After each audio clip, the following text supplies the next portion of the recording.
So here's what I've been working on for the past few months. About 3 months ago, I started preparing for my LTCL examination.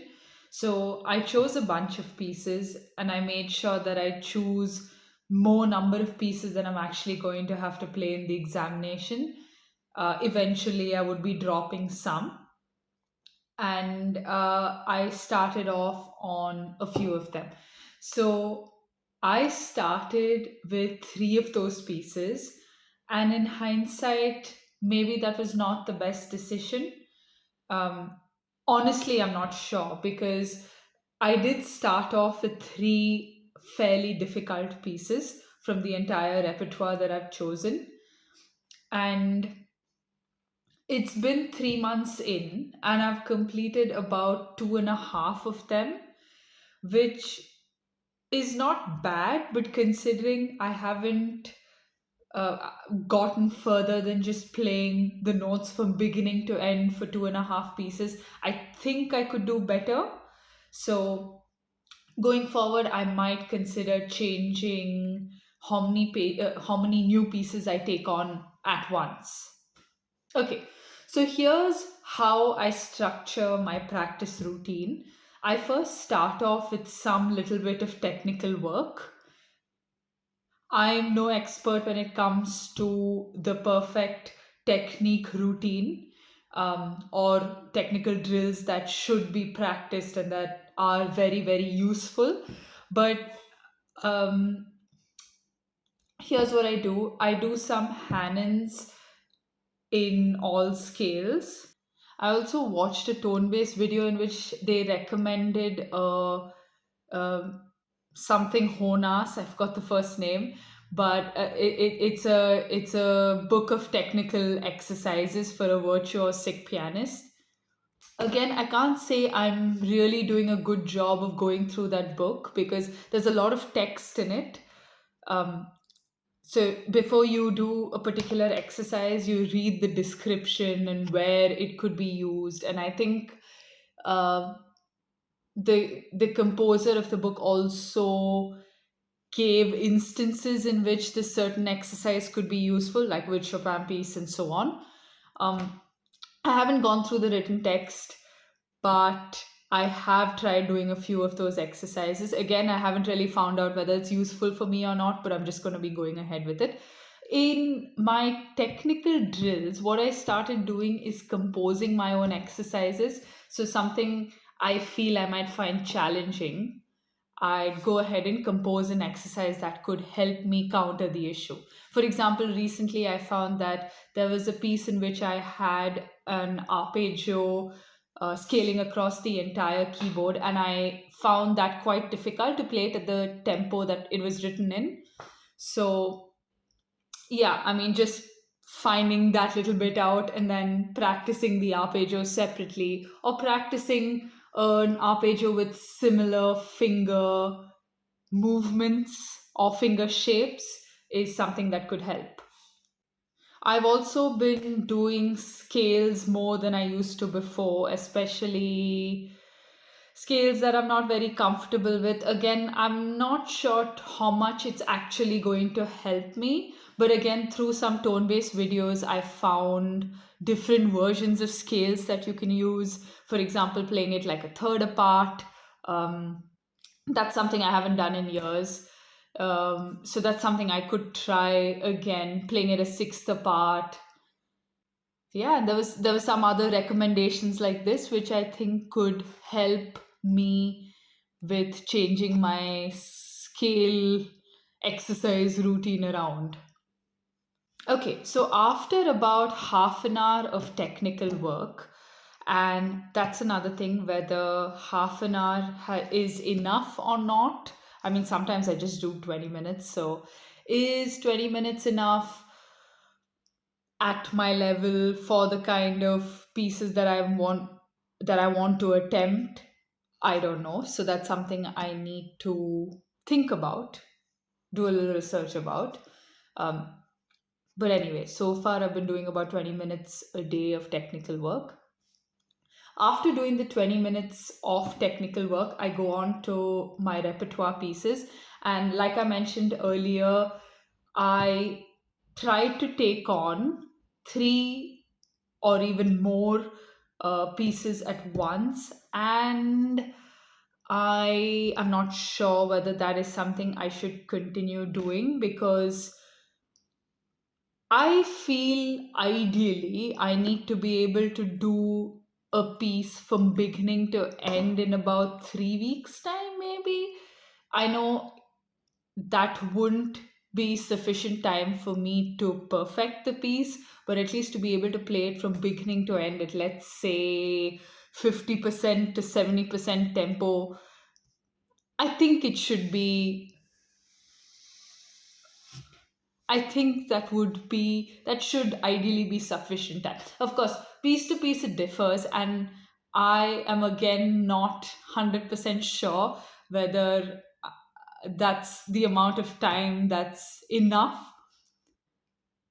I guess it's a very artistic concept of how long or when have you really completed a piece. So I'm not going to say that only 3 weeks, but I feel like I need to take closer to 3 weeks rather than 6 weeks to do a piece. Okay, so another thing I realize when I'm doing my repertoire pieces is reading becomes a kind of subconscious process at some point. Like if you start playing a piece enough number of times or a page enough number of times, you stop needing to focus on reading, um, and you can kind of let your mind wander, and you can still produce the piece from beginning to end. This is something that I find interesting because some schools of thought believe that you should always focus on what you're doing or kind of have a clear mind. You should listen constantly to whatever you're playing, even technical exercises. Like some people believe that your technical exercises should be challenging enough for you to need to use your mind. Whereas if you keep playing scales and arpeggios over and over again, you'll stop using your mind. It's just your fingers that are going to go flowing up and down, even if you increase the tempo. Um, so yeah, that's something I wondered whether one of the reasons I'm probably taking a little too long to do a particular piece is because my mind kind of wanders when I'm sight reading. Not the first time around, but like once I get used to playing a page about 10 times, and if I'm just revisiting it the next day or something like that, my mind wanders while I'm playing it. Um, Also, the contradicting school of thought. Apparently, Liszt used to tell his students to read a storybook while practicing just so that they get used to muscle memory and things like that and don't actually feel bored. Um, so, yeah, this is kind of an interesting debate in my mind. But I think I am going to make an effort to focus a little more while I'm playing a piece, even as I'm getting used to it. Yeah, it's going to take a bit of effort for me to remind myself to concentrate. But yeah, that's something I'm going to work on. Okay, I did have a particular goal in mind since I'm preparing for my LTCL examination. Initially, my goal was to be able to pass the exam by the end of the year, which meant even if I gave the exam or not by the end of the year, I should be at the pass mark. Um, I am considering revisiting that goal purely because I do want to have enough time after my LTCL to prepare for my master's audition, master's program audition. So, after giving my LTCL, based on the feedback I get during the examination, I wanted enough time to prepare with that feedback, right? Um, Honestly, even 6 months after my LTCL should be enough time uh, to improve, although I am giving myself a whole year. But also, I wanted to take the whole of next year to improve certain other skills which I feel I could have missed out on by not doing an undergraduate degree in music. For example, I don't think my sight reading is very good. Um, I am trying to work on it on a day to day basis, but really sharpening the skill with a lot of intention, that's something I'm not doing right now. I'm just focusing more on my repertoire pieces. Of course, that also helps improve sight reading, but just a more focused approach to improve it. The other thing is, I want to spend a lot more time next year to do quantity of pieces.